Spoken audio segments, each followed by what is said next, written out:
This is Do School Better, a podcast for people who want to transform education. My name is Doris Korda, and for the past several years, I've been training educators. Listen to these episodes and hear about some of the extraordinary programs they've created. We call these pioneers the fire starters. See if you can get some ideas that you can implement yourself to change your own practice. In this episode, Doris speaks with Janez Gornick, an English teacher from the Novo Mesto Gymnasium, a school in Slovenia.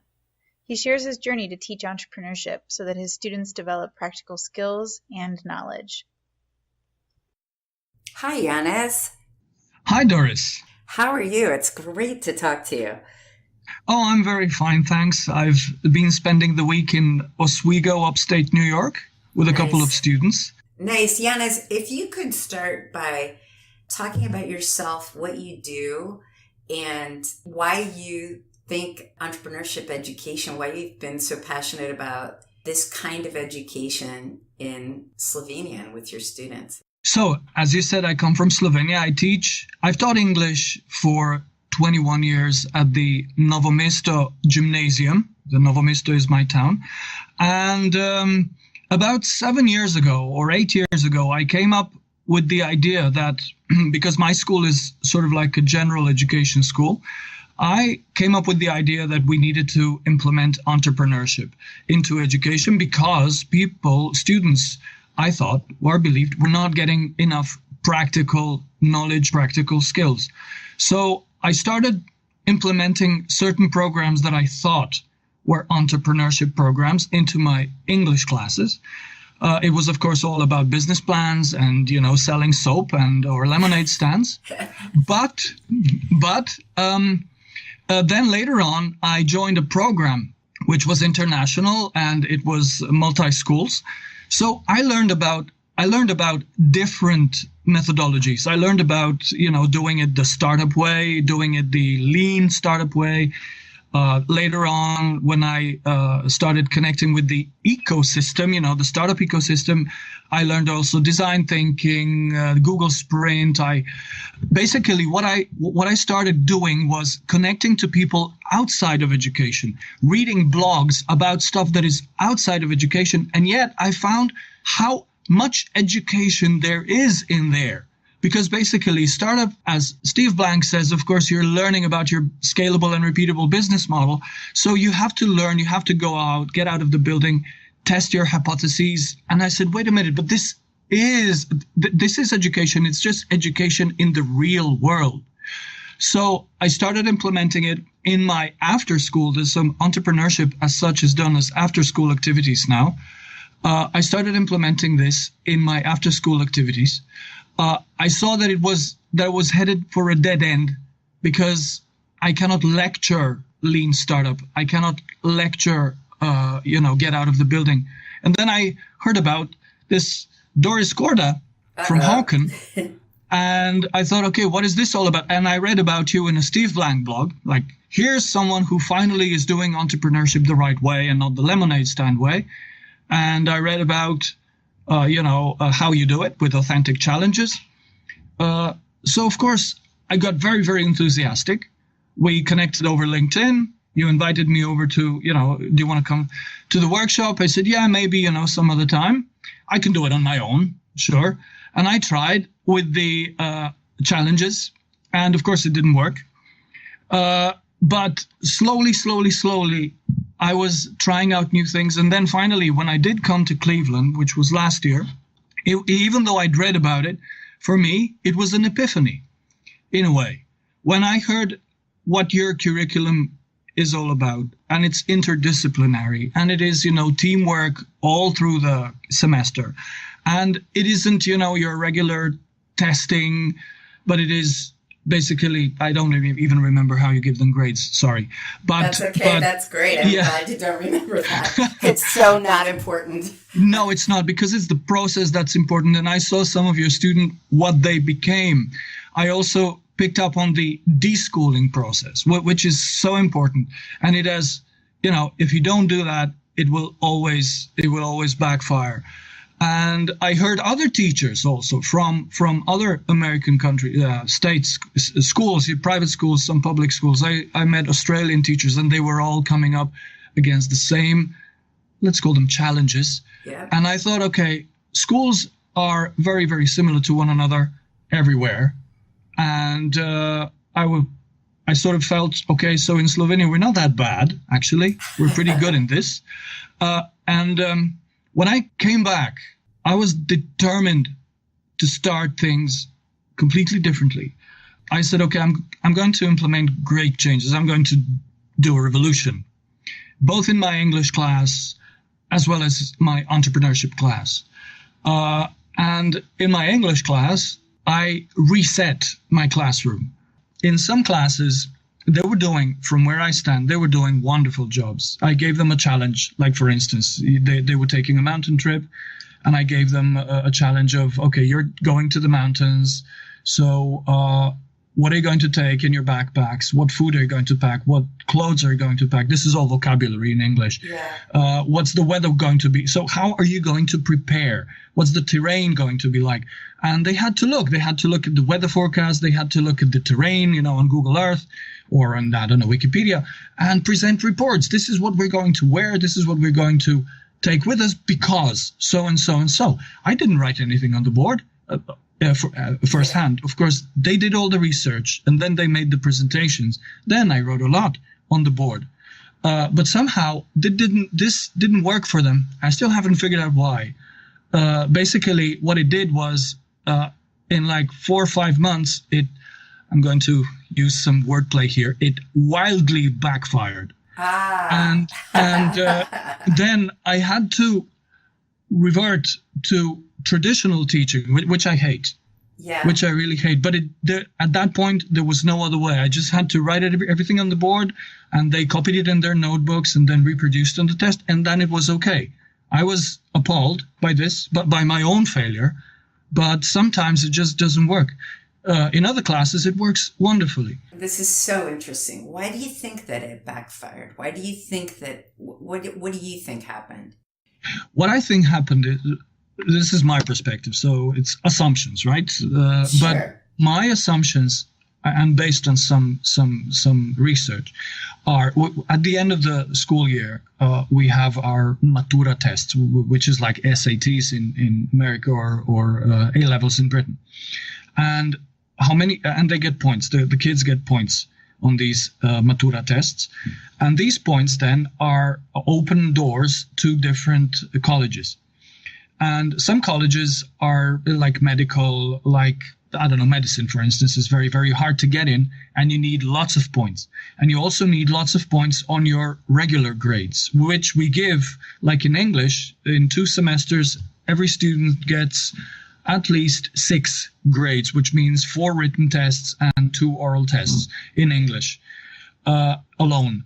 And they're under a lot of pressure. And I believe that the main reason why they come to our school or any school is to get good or as many points as possible, as easily as possible, to get into their desired college. Sure. And knowledge or skills that they get is secondary. In most cases, this is what I believe. And I know that kids are getting stressed out about this matura earlier and earlier. And they literally believe that if they fail in June, if they don't get enough points, they're going to become, rubbish collectors. Yeah.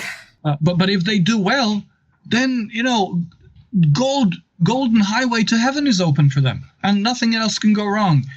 So what you're saying, let me, this is so interesting. So they're learning English by doing research, creating a presentation and a solution, etc. to this. What would you take with you? What do you need, etc. But it doesn't, yes. And probably, I base this on my own 21 years of teaching.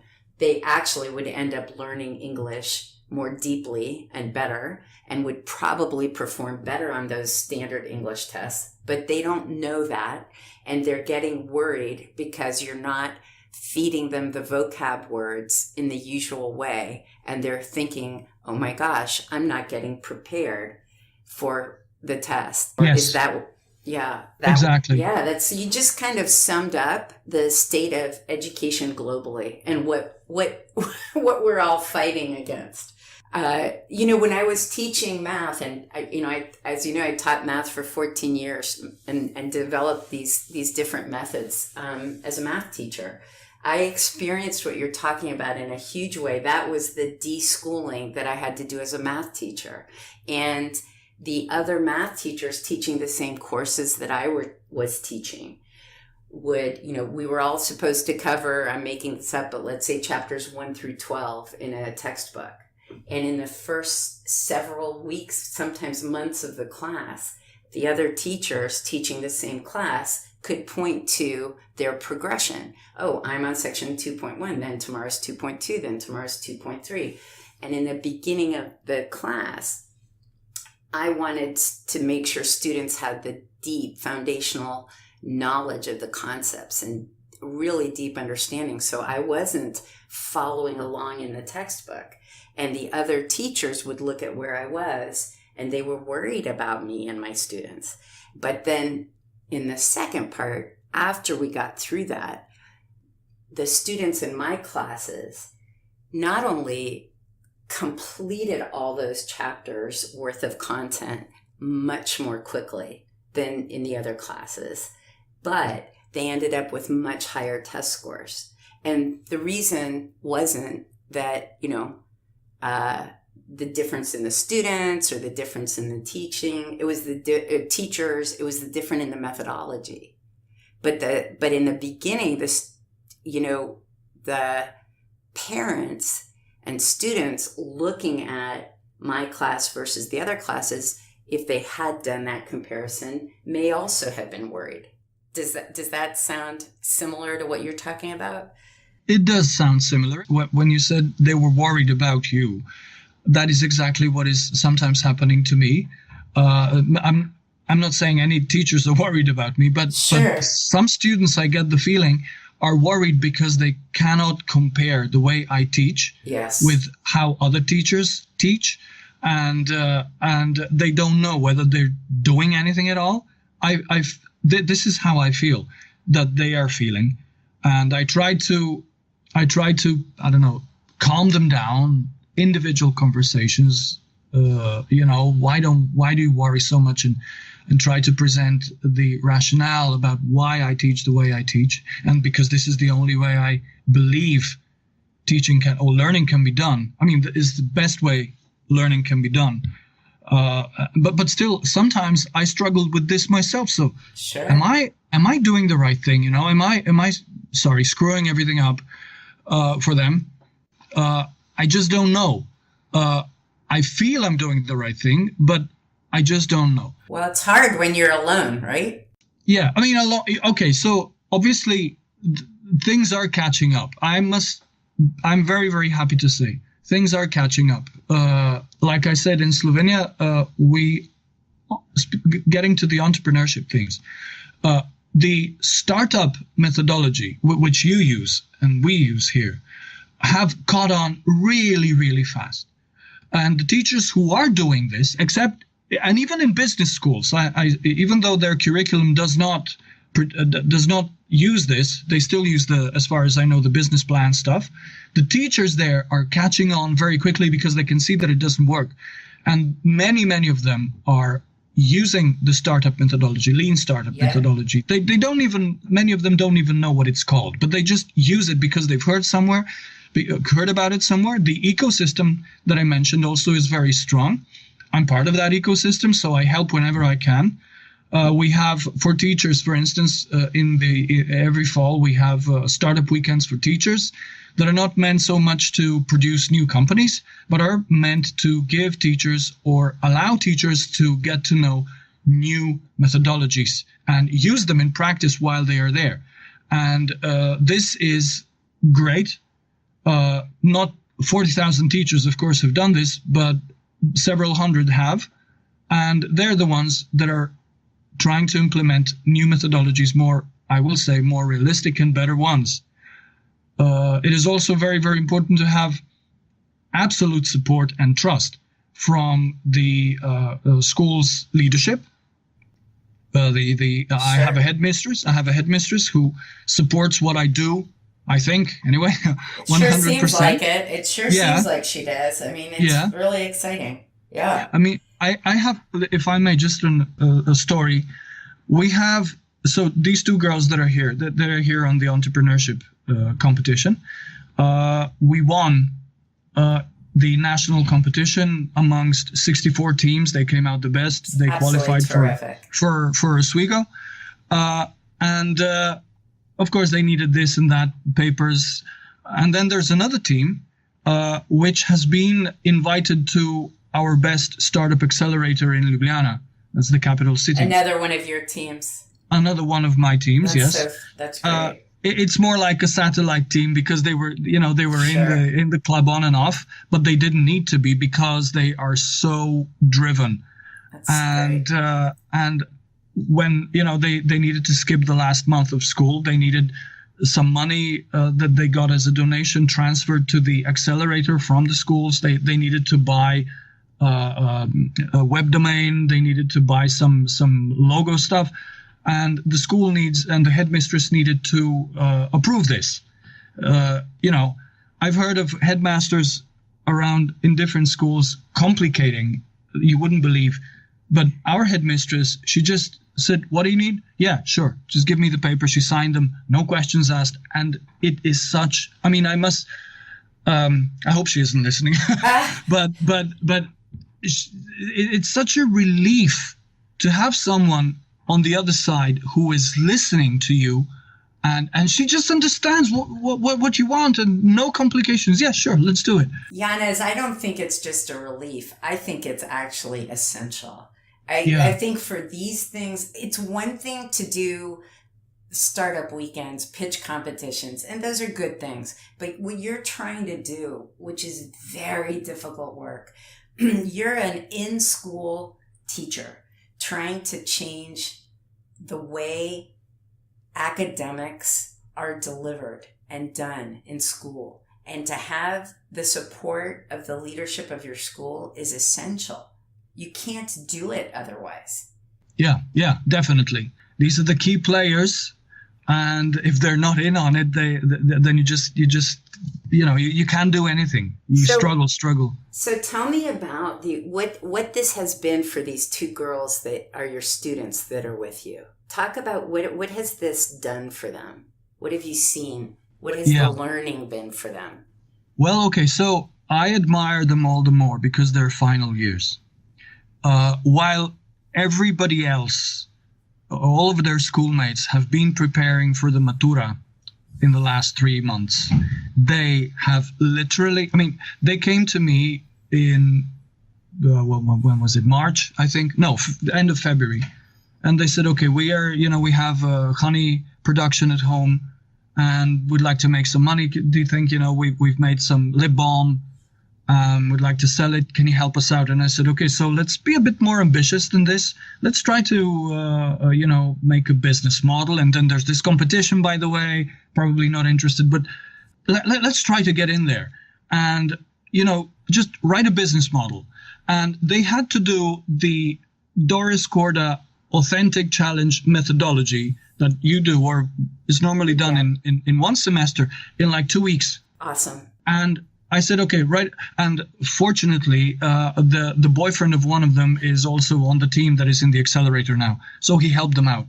But, when they sent me their first business model about their lip balm, what I did, and they took it against me at the time. I know they were very angry. They would have killed me. But what I did was I didn't go and correct it in the test. No. I'll correct it. I'll write it instead of you, like sometimes is done. But I just wrote, it was in Google Docs, obviously, and I just wrote comments. I just said, no, this isn't, this doesn't work. Write it the other way. Do you really think so? I wrote them, I asked them questions. Then I gave them like honey, look into the honey market, look into the honey cosmetics market. And I just gave them like 100 links look into this. And they only had like 5 days to come up with a viable business model. I'm lucky I wasn't there when this was going on at home, because I heard several stories, and I don't, Doris, I have no hair left on me. So, I mean, it was agonizing. Well, because if I may say, and this is why when you try to do this as an after-school club and you get kids excited to do it because they think they're going to do fun pitches, and then they find out it's really hard work. This is why so many drop out, because what you did is you forced these girls to do the research, to do the homework, to validate, to have evidence-based, data-backed solutions. And they don't want to. They want to just say, here's what I think we should do. Isn't this great? Pat. Yeah, exactly. But they persisted. They persisted. They worked like, deadline is midnight, Monday midnight. They worked, I think, till 11:45 p.m. And then they sent it, not expecting anything. They said, we're newcomers. This is a waste of time. But then they got into the finals. They were among the top 10. And while the other teams, I think, were pretty complacent, what we did, we just pitched, they worked for the whole 10 days like crazy, improving on their business model. And when they went and they pitched, they blew everybody away. That's awesome. And as I said, I mean, I have to consider, while their schoolmates were studying for their matura, preparing for their matura, they were doing this. And I must say, I was shocked when I saw some of their photos that they were selling their lip balm, inside the junior achievement program. You can do this. And they looked so young and fresh and rested. And if I saw them like 2 months later, Doris, I was shocked. I said, Jesus, what have I done? What have I done? They looked like 10 years older. But they studied so hard for their exams. Even now, when here on campus, they were preparing for the pitch. They were preparing for the exams. When we get back, by the way, I get back home tomorrow on Sunday. On Monday morning at 6 a.m., I'm in school in my suit and tie, getting ready for the oral examinations. But so are they. So they're studying now for the matura. But Janez, I have a question. Yes. Think about these two girls at the very, very beginning when you first met them, and then now, and talk about what have they learned? What has their growth been? What do you think has come out of all this? It's really exciting that they won, and that out of 64 teams, they're brought to the U.S. for this competition. But what do you think the learning has been for these two girls? Well, that's the more exciting part. Yes. Coming to the United States is always exciting. But in the end, as teachers, okay, what did they learn?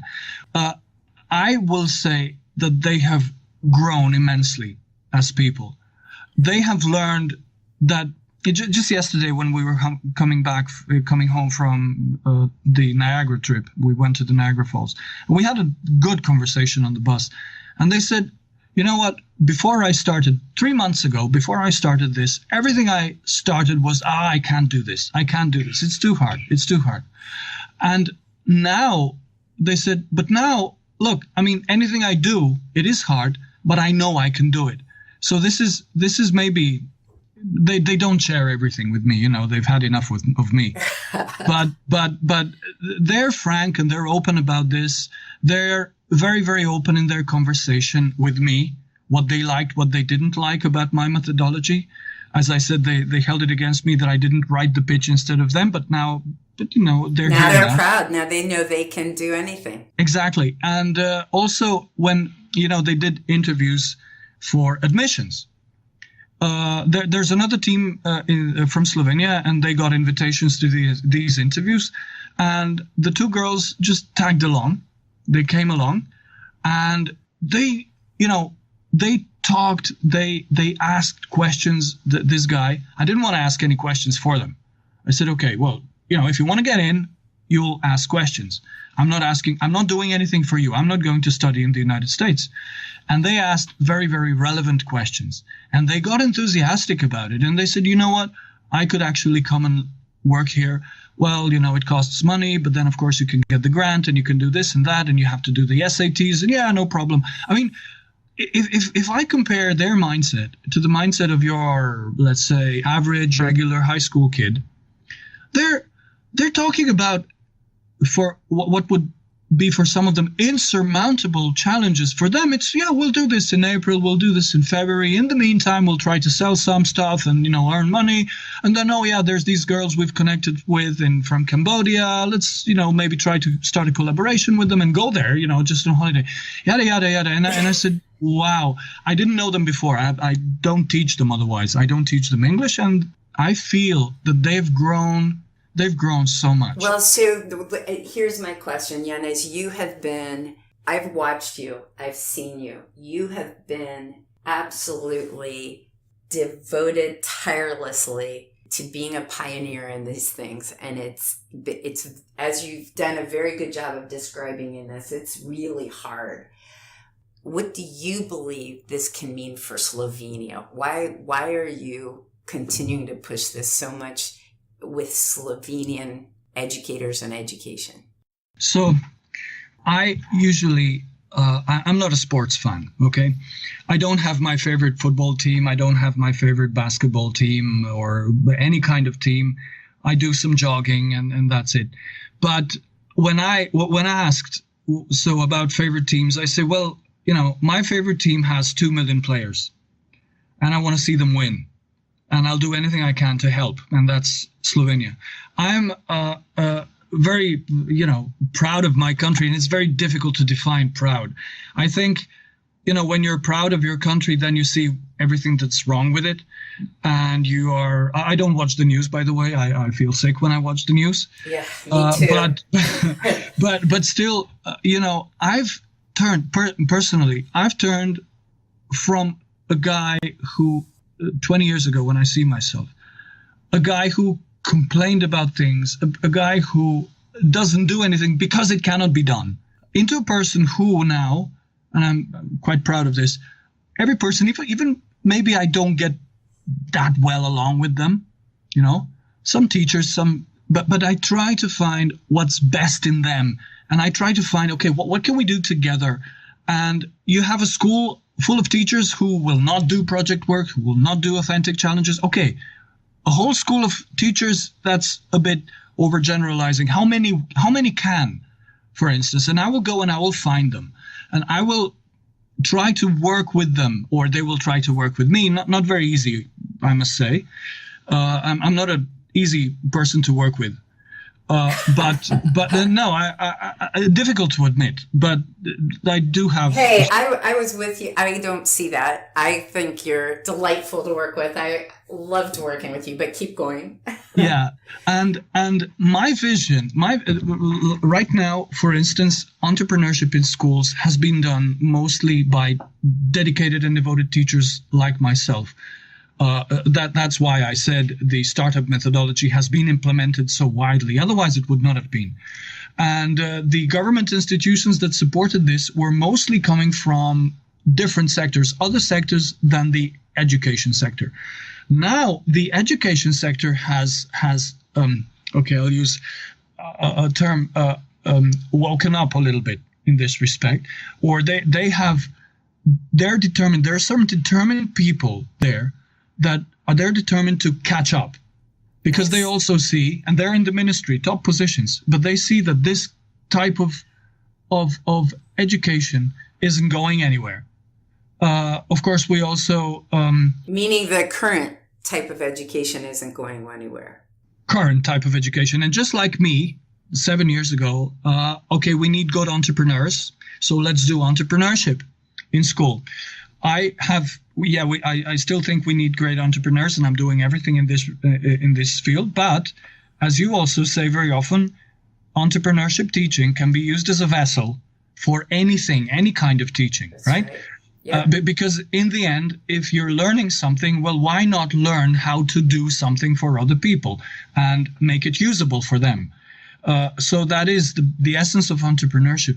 And I see like the Ministry of Education has a plan, or I don't know whether it's a plan or a dream, but to implement entrepreneurship into all schools, primary, secondary, and university, within 6 years. Now, this is a challenge. I don't see how it'll be done. I'm trying to, it's a bit ambitious, but I'm trying to get into the team that is going to do this, because I feel, of course, I have the competencies, and I feel that this is the right way forward, done properly, because I believe that if you do this, maybe you start by saying, okay, we need great entrepreneurship and we need the subject of entrepreneurship. But as you look into the ecosystem and how it's done and the interdisciplinary stuff, you come to realize, and that's why I'm so happy that we're having a workshop in the fall. Yes, I'm excited to come to it. I really am. So excited. So, well, I'll try to bring as many key people there as possible, because I feel that, in order to get from, okay, we need entrepreneurship to we can do it this way, you have to walk a certain path. I did, and many people will have to also, in order to be able to see that you cannot teach about entrepreneurship, you have to do this, and do it in the wildfire way, meaning Nice. authentic challenges, interdisciplinary, and I'm really excited about this. Well, Janez, I am too, and I'm very excited about your team. And you're a phenomenal team leader, I have to say. Thank you so much for talking to me today. Thank you also, Doris, for having me on this podcast. It was a great privilege and great honor for me. And I must say, I look forward to collaborating with you and Wildfire in any way possible in the future. Well, and we'll put on a great workshop in October. Yeah, definitely. And using your methodology in school or anything I might be doing. Yeah. Because in the end, it is just like some people say, everything, entrepreneurship is everywhere. Entrepreneurs are everywhere. Well, education is also. That's right. Thank you, Janez. Thank you very much, Doris. If you like the podcast, please consider leaving a review on iTunes. For more information about our training, go to wildfire-education.org.